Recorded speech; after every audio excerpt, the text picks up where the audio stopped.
World animal welfare day વન્યજીવો છે આપણું ગૌરવ, આપણો અમૂલ્ય વારસો. ગુજરાતમાં 23 અભયારણ્યો, 4 રાષ્ટ્રીય ઉદ્યાન અને 1 જૈવ આરક્ષિત ક્ષેત્ર આવેલ છે. જે અભયારણ્યો પૈકી એક અભયારણ્ય જામનગર જિલ્લાનું ખીજડીયા પક્ષી અભયારણ્ય છે. ત્યારે વર્લ્ડ એનિમલ ડેનું આયોજન હેનરિક ઝિમરમેન 24 માર્ચ 1925ના રોજ જર્મનીના બર્લિનમાં આવેલ સ્પોર્ટ્સ પેલેસમાં કર્યું હતું. 1929થી આ દિવસ 4 ઓક્ટોબરના રોજથી મનાવવામાં આવે છે. ત્યારે સૌ પ્રથમવાર આ જર્મનીમાં શરૂ કરવામાં આવ્યો અને ત્યારબાદ તે ધીમે ધીમે સમગ્ર વિશ્વમાં ફેલાઈ ગયું. વર્ષ 1931માં ફ્લોરેન્સ, ઇટલીમાં આયોજિત પશુ સંરક્ષણ સંમેલનને વર્લ્ડ એનિમલ વેલફેર ડે તરીકે 4 ઓક્ટોબર નક્કી કરવા માટે પ્રસ્તાવ પસાર કર્યો. તે પ્રસ્તાવને મંજૂર કર્યો.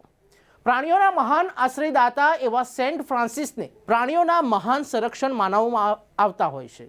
એવું કહેવાય છે કે જ્યારે સેન્ટ ફ્રાન્સિસ ઉપદેશ આપતા ત્યારે પ્રાણીઓ તેમની આસપાસ ભેગા થતા હતા. તેમનો જન્મદિવસ પણ 4 ઓક્ટોબરના રોજ ઉજવવામાં આવે છે. વન્યજીવોના રક્ષણ માટે સરકાર દ્વારા વિવિધ કામગીરી કરવામાં આવી રહી છે. તેમજ તેમની રક્ષા માટે સરકારે વિવિધ પ્રકારના કાયદા ઘડ્યા છે. વન્ય પ્રાણીઓનો શિકાર કરવા કે તેને પકડવા પ્રતિબંધ, અભયારણ્યમાં પરવાનગી વગર પ્રવેશવા પર તથા રાષ્ટ્રીય ઉદ્યાનોમાં પશુઓને ચરાવવા પર પ્રતિબંધ મૂકવામાં આવ્યો છે અને આ ગુનાઓ માટે સજાની જોગવાઈ પણ કરવામાં આવી છે.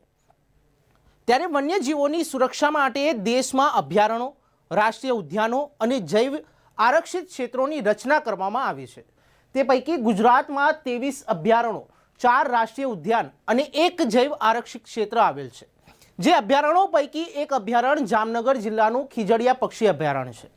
ખીજડીયા પક્ષી અભયારણ્ય એ જામનગરથી 12 કિલોમીટર દૂર જામનગર રાજકોટ રાજ્ય ધોરીમાર્ગ ઉપર આવેલ પક્ષી પ્રેમીઓ માટે આકર્ષણ ઊભું કરતું એક રમણીય સ્થળ છે.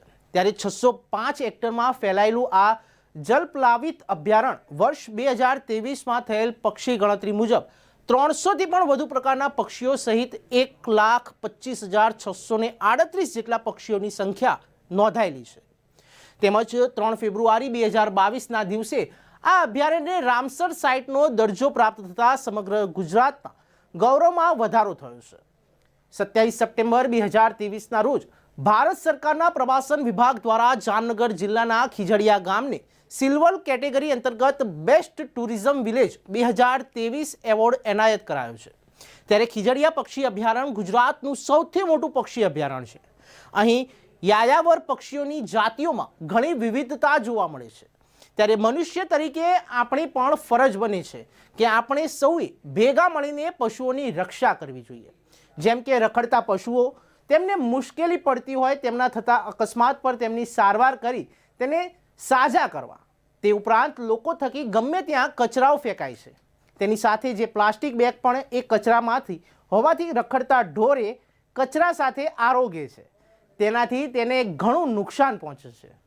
તો આ વાત આપણે સૌ કોઈએ સમજી ગયા છીએ. ત્યારે કચરો ન ફેંકતા તેમજ પ્લાસ્ટિક બેગ ગમે ત્યાં ન ફેંકતા પશુઓને આપણે બચાવી શકીએ છીએ અને તેને એક નવું જીવન આપી શકીએ છીએ.